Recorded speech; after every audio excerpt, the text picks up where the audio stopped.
Om Shanti. Om Shanti. Good morning. आज प्यारे बाबा के 12 जनवरी 2023 के साकार महावाक्य हैं। वाणी का सार है, मीठे बच्चे, बाप उस्ताद ने तुम्हें मनुष्य से देवता बनने का हुनर सिखाया है। तुम फिर श्रीमत पर औरों को भी देवता बनाने की सेवा करो। प्रश्न है, अभी तुम बच्चे कौन सा श्रेष्ठ कर्म करते हो जिसका रिवाज भक्ति में भी चला आता है?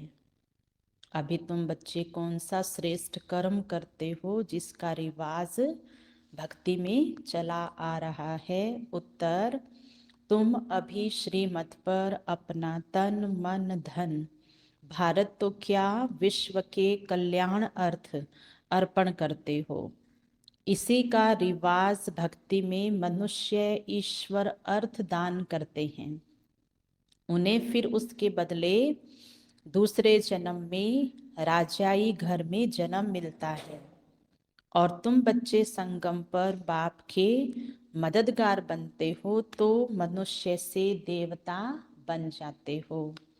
गीत है, तूने रात गवाई सो के, दिन गवाएंगे खा करके, और हीरे जैसा अनमोल जीवन फिर आगे जाके सफल नहीं होगा। ओम शांति। बाप बच्चों को समझाते हैं, जब बच्चे समझते हैं तब फिर औरों को समझाते हैं। नहीं समझते तो औरों को समझा नहीं सकते। अगर खुद समझते औरों को समझा नहीं सकते तो गोया कुछ भी नहीं समझते। कोई हुनर सीखता है तो उसको फैलाता है। यह हुनर तो बाप उस्ताद से सीखा जाता है कि मनुष्य से देवता कैसे बनाया जाए। देवताएं जिनके चित्र भी है मनुष्य को देवता बनाते हैं तो गोया वह देवता अभी नहीं है। देवताओं के गुण गाए जाते हैं, सर्वगुण संपन्न। यहाँ कोई मनुष्य के तो ऐसे गुण नहीं गाए जाते जितना अच्छे से देवताओं के गुण गाते हैं। मनुष्य मंदिरों में जाकर देवताओं के गुण गाते हैं। भल पवित्र तो सन्यासी भी है, परंतु मनुष्य उन्हों के ऐसे गुण नहीं गाते। किसी भी संत महात्मा के, साधारण मनुष्य के ऐसी महिमा नहीं है जो देवताओं की है। वह सन्यासी तो शास्त्र आदि भी सुनाते हैं। देवताओं ने तो कुछ नहीं सुनाया है, वह तो प्रारब्ध भोगते हैं। अगले जन्म में पुरुषार्थ कर मनुष्य से देवता बने थे। अभी कोई में भी देवताओं जैसे गुण नहीं है। जहाँ गुण नहीं वहां जरूर अवगुण है। जैसे रात चली गई तो दिन आ गया है, दिन चला जाएगा तो ऐसे नहीं, कुछ भी नहीं होगा, रात आ जाएगी। तो बाबा कहते जहाँ गुण नहीं है वहां अवगुण काम करते हैं। सतयुग में इसी भारत में यथा राजा रानी तथा प्रजा सर्वगुण संपन्न थे, उनमें सभी गुण थे। उन देवताओं के ही गुण गाए जाते हैं। उस समय और धर्म था ही नहीं। गुण वाले देवताएं थे सतयुग में और अवगुण वाले मनुष्य हैं कलयुग में। अब ऐसे अवगुण वाले मनुष्य को देवता कौन बनाए? तो गाया हुआ है, मनुष्य से देवता बनाए करत न लागी वार। तो यह महिमा देवताओं की नहीं है, क्योंकि देवता तो देवता रहे नहीं हैं और मनुष्य तो स्वयं ही देवता नहीं है, तो वो किसी को देवता बना नहीं सकता। तो गाया है कि महिमा है परमपिता परमात्मा की।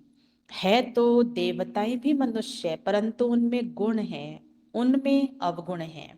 गुण प्राप्त होते हैं बाप से, जिसको सतगुरु भी कहते हैं। अवगुण प्राप्त होते हैं माया रावण से। इतने गुणवान फिर अवगुणी कैसे बनते हैं? सर्वगुण संपन्न और फिर सर्व अवगुण संपन्न कौन बनाते हैं? जैसे बहुत बड़ी कंपनी है, बहुत मान्यता प्राप्त कोई भी बैंक है या कोई भी रिच मैन है, और वो कंगाल हो जाए, सब कुछ उसका खत्म हो जाए, तो उसकी बैक स्टोरी जब देखेंगे ना, तो उसमें कहाँ कहाँ कितने कितने मिस्टेक्स हुए हैं, वो सारे फ्रॉड बाहर आते हैं। तब पता चलता है कि इनके सब कुछ नष्ट होने के कारण ये रहे हैं। तो बाबा ने हमारी पूरी हिस्ट्री बता दी कि बच्चे आप चरित्रवान, धनवान, गुणवान थे, और धीरे धीरे धीरे धीरे आपके जीवन से सब कुछ चला गया। इस समय तो गाते हैं केवल कि देवताएं जो है वो सर्वगुण संपन्न हैं। अपने लिए कहेंगे मुझ निर्गुणहारे में कोई गुण नहीं। देवताओं के बहुत गुण गाते हैं, खान पान आदि अब देखो किसी का भी अच्छा नहीं है, कितना गंदा खान पान है। देवताएं हैं वैष्णव संप्रदाय और इस समय के मनुष्य है रावण संप्रदाय। खान पान कितना बदल गया है। सिर्फ ड्रेस को नहीं देखा जाता है, या ड्रेस को नहीं देखना, देखा जाता है खान पान और विकारीपन को। बाप खुद कहते हैं मुझे भारत में ही आना पड़ता है। ब्रह्मा मुख वंशावली ब्राह्मण ब्राह्मणियों द्वारा स्थापना करता हूँ। यह ब्राह्मणों का यज्ञ है ना, वह विकारी ब्राह्मण कुख वंशावली, यह है मुख वंशावली। बहुत फर्क है। वो शाहूकार लोग जो यज्ञ रचते हैं उसमें जिस्मानी ब्राह्मण होते हैं। यह है बेहद का बाप, शाहूकारों से शाहूकार, राजाओं का राजा। शाहूकारों का शाहूकार क्यों कहा जाता है? क्योंकि शाहूकार भी कहते हैं हमको ईश्वर ने धन दिया है। ईश्वर अर्थ दान करते हैं तो दूसरे जन्म में धनवान बनते हैं। इस समय तुम शिव बाबा को सब कुछ तन मन धन अर्पण करते हो तो कितना ऊंच पद पाते हो। तुम श्रीमत पर इतने ऊंच कर्म सीखते हो तो तुमको जरूर फल मिलना चाहिए। तन मन धन अर्पण करते हो, वह भी ईश्वर अर्थ करते हैं कोई के थ्रू। यह रिवाज भारत में ही है। तो बाप तुमको बहुत अच्छे कर्म सिखलाते हैं। तुम यह कर्तव्य सिर्फ भारत तो क्या परंतु सारी दुनिया के कल्याणार्थ करते हो तो उसका एवजा मिलता है मनुष्य से देवता बनने का। जो श्रीमत पर जैसा कर्म करते हैं ऐसा फल मिलता है। हम साक्षी हो देखते रहते हैं कौन श्रीमत पर चल मनुष्य को देवता बनाने की सेवा करते हैं, कितना जीवन परिवर्तन हो जाता है। श्रीमत पर चलने वाले ब्राह्मण ठहरे, और हमारे तो इस जन्म का नाम ही है ब्राह्मण। बाबा कहते हैं ब्राह्मणों द्वारा शूद्रों को बैठ राजयोग सिखलाता हूँ। 5000 वर्ष की बात है। भारत में ही देवी देवताओं का राज्य था। चित्र दिखा करके समझाना चाहिए, चित्रों बिगर समझेंगे पता नहीं यह कौन सा नया धर्म है जो शायद विलायत से आता है। क्योंकि विलायत वाले जब इंडिया में आए तो उनके भी सफेद वस्त्र थे, और वो जो आए तो वो तो चलो रूप रूप में गोरे थे, लेकिन बाबा की बच्चियां जब दादियां निकली तो वो तो पवित्रता के रूप में रूपवान थी। तो कईयों को तो ये वहम ही हो गया कि ये कौन है, ये फॉरेन से आई है, ये नंस है। इवन कि यहाँ लोकल के लोगों ने हमें कहा कि आपके जो ब्रह्मा बाबा है ना, जब हम उनको माउंट आबू लेके गए तो बोले ये आपके ब्रह्मा बाबा फॉरेनर है, विदेशी है, ये इंडियन है ही नहीं। वो हमें ऐसे बोले। तो लोगों को इतना उस समय जब सही अ, हिसाब से चित्रों के साथ और बहुत अच्छे पोस्टर होंगे या कुछ ऐसा माध्यम था नहीं, तो लोग समझ लेते थे कि ये कोई नया धर्म आया है। तो समझाना है कि श्री नारायण के अंतिम 84वें जन्म में परमपिता परमात्मा ने प्रवेश किया है और राजयोग सिखला रहे हैं। यह उनके 84वें जन्म का भी अंत है। जो सूर्यवंशी देवता थे उन सभी को आकर फिर से राजयोग सीखना है। ड्रामा अनुसार पुरुषार्थ भी जरूर करेंगे। तुम बच्चे अभी सन्मुख सुन रहे हो और बच्चे फिर इस टेप द्वारा सुनेंगे तो समझेंगे हम भी माता पिता के साथ फिर सो देवता बन रहे हैं। अब इसको प्रैक्टिकल अपने ऊपर धारण करें कि देखो अब सामने सुन रहे हैं, घर जाके फिर क्या करेंगे, मोबाइल में सुनेंगे। टेप माना मोबाइल में जरूर सुनेंगे, क्योंकि इस समय सुनते सुनते कहीं कहीं बुद्धि चली जाती है, अच्छी बात में भी चली जाती है तो कार्य व्यवहार में भी चली जाती है। तो घर जाके और अच्छा बैठ के सुनेंगे, आराम से सुनेंगे। इस समय 84वें जन्म में पूरे बेगर जरूर बनना है। आत्मा बाप को सब कुछ सरेंडर करती है। यह शरीर ही अश्व है जो स्वाहा होता है। आत्मा खुद बोलती है हम बाप के बने हैं, दूसरा ना कोई। मैं आत्मा इस जीव द्वारा परम पिता परमात्मा के डायरेक्शन अनुसार सेवा कर रहा हूँ। बाबा कहते हैं योग भी सिखाओ और सृष्टि चक्र कैसे फिरता है वह भी समझाओ। जिसने सारा चक्र पास किया होगा वह इन बातों को झट समझेंगे। जो इस चक्र में आने वाला नहीं होगा वह यहाँ ठहरेगा नहीं। इसलिए कभी भी बाबा स्वयं और अपने स्थान को दोष नहीं देना है कि ऐसे कैसे, ये तो ठहरते ही नहीं हैं, रुकते ही नहीं हैं। कितने आए और कितने चले गए, बाबा जाने ड्रामा जाने। क्या मैं रुका हुआ हूँ? मैं तो ठहरा हुआ हूँ ना। मेरी मानसिक स्थिति तो निश्चय बुद्धि वाली अचल अडोल है ना। ऐसे नहीं कि सारी सृष्टि आएगी यहाँ, इसमें भी प्रजा ढेर आएगी। राजा रानी तो एक होता है ना। जैसे लक्ष्मी नारायण एक गाया जाता है, राम सीता एक गाया जाता है, प्रिंस प्रिंसेस तो और भी होंगे, मुख्य तो एक होगा ना। तो ऐसा राजा रानी बनने के लिए बहुत मेहनत करनी है। साक्षी हो देखने से पता पड़ता है कि यह शाहूकार राजाई कुल का है या गरीब कुल का है। कोई माया से कैसे हारते हैं जो भागंती भी हो जाते हैं। माया एकदम कच्चा कच्चा खा लेती है, खा जाती है। इसलिए बाबा पूछते हैं राजी खुशी हो। हम्म हाँ, तो जो ब्राह्मण नहीं आ रहे हैं कोई भी कारण से, तो उनको पूछना आपके आस पड़ोस में है तो, और उनको लेकर के आना। माया के थप्पड़ से बेहोश व बीमार तो नहीं पड़ते हो। ऐसे कोई बीमार हो पड़ते हैं, फिर बच्चे उनके पास जाते हैं, ज्ञान योग की संजीवनी बूटी देकर उनको सुरजित कर देते हैं। ज्ञान और योग में न रहने के कारण माया एकदम कला काया चट कर देती है, कुछ भी नहीं रहता है। तो चरित्रवान और धनवान ये दोनों जो वर है ना, वरदाता के, ऐसी आत्माओं से माया माया छीन लेती है और उनको क्या बना देती है, कुरूपवान, चरित्रहीन। करूप में भी क्या बन जाते हैं, करूपवान बन जाते हैं, माना परफेक्ट। इतना आत्मा के ऊपर माया का वार होता है जब वो छीन लेते हैं ना वरदान। और दूसरा नुकसान क्या होता है, एक तो चरित्र गया, दूसरा धन गया, है ना। क्योंकि धनवान और रूपवान को ही संसार में मान्यता है ना।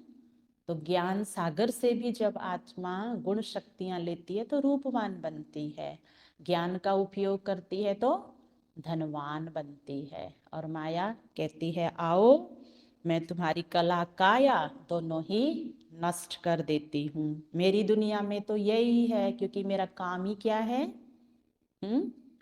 नष्ट करना। इसलिए कहा सुरजित को जब माया मूर्छित करती है तो बाप ज्ञान संजीवनी दे करके सुरजित करते हैं। इसलिए श्रीमत पर चलना है। कई हैं जो श्रीमत छोड़ मनमत पर चल पड़ते हैं, माया एकदम उनको बेहोश कर देती है।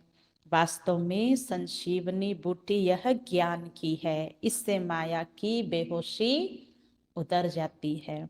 यह बातें सभी इस समय की हैं। सीताएं भी तुम हो, राम आकर माया रावण से तुमको छुड़ाते हैं। जैसे बच्चों को सिंध में छुड़ाया, रावण लोग फिर चुरा ले जाते थे।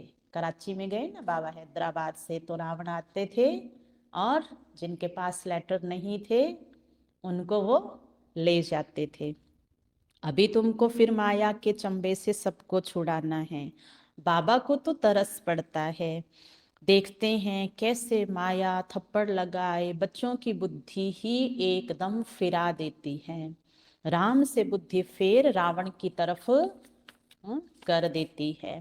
जैसे एक खिलौना होता है, एक तरफ राम एक तरफ रावण, इसको कहा जाता है आश्चर्यवत बाप का बनंती फिर रावण का बनंती।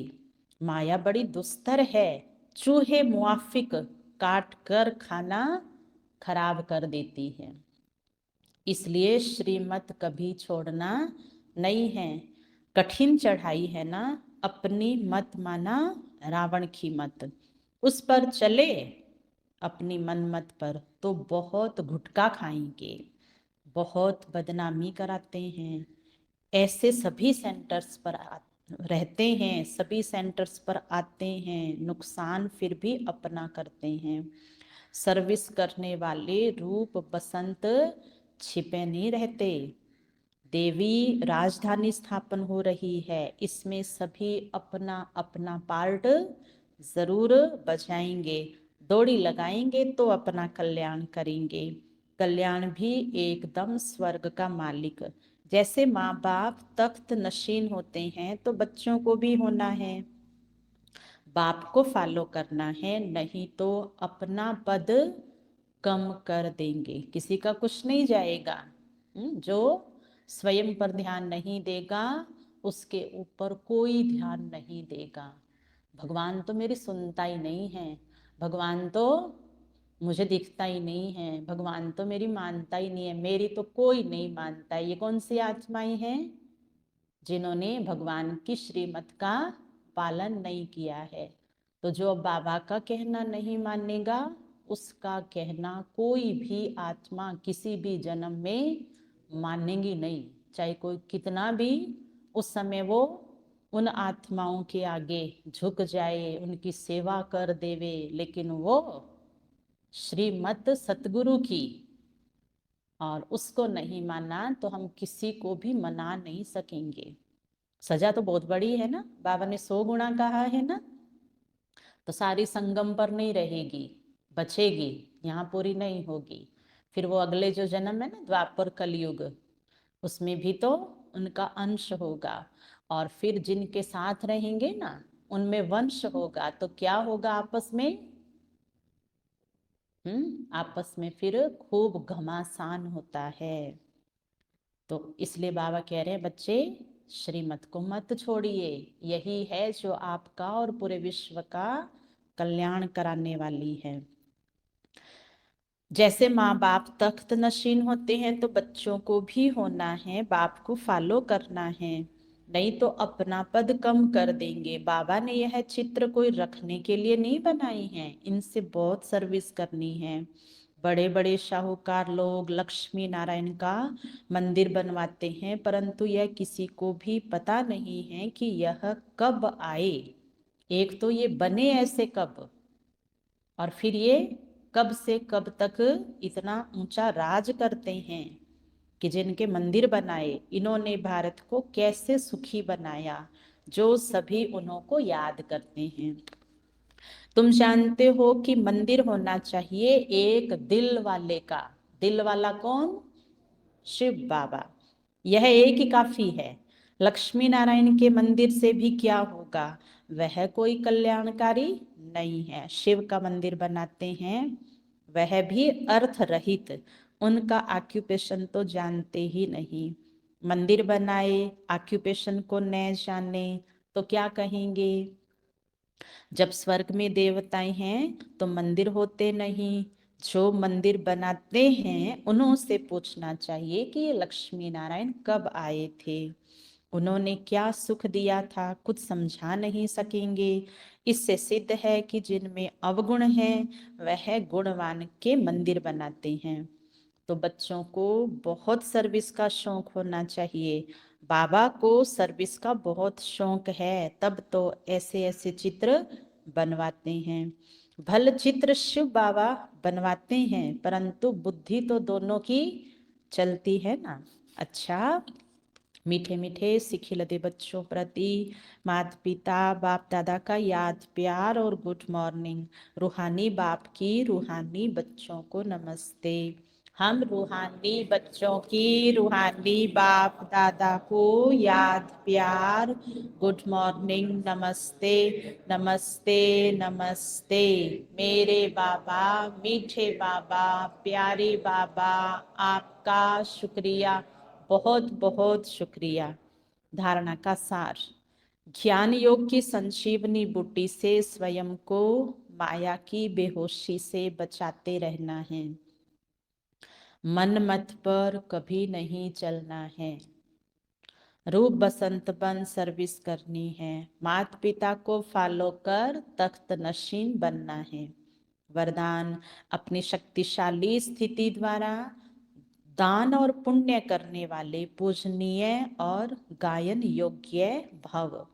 विस्तार, अंतिम जन्म में जब कमजोर आत्माएं आप संपूर्ण आत्माओं द्वारा प्राप्ति का थोड़ा भी अनुभव करेंगी, तो यही अंतिम अनुभव के संस्कार लेकर आधा कल्प के लिए अपने घर में विश्रामी होंगी और फिर द्वापर में भक्त बन आपका पोषण और गायन करेंगी। इसलिए अंत की कमजोर आत्माओं के प्रति महादानी वरदानी बन अनुभव का दान और पुण्य करो।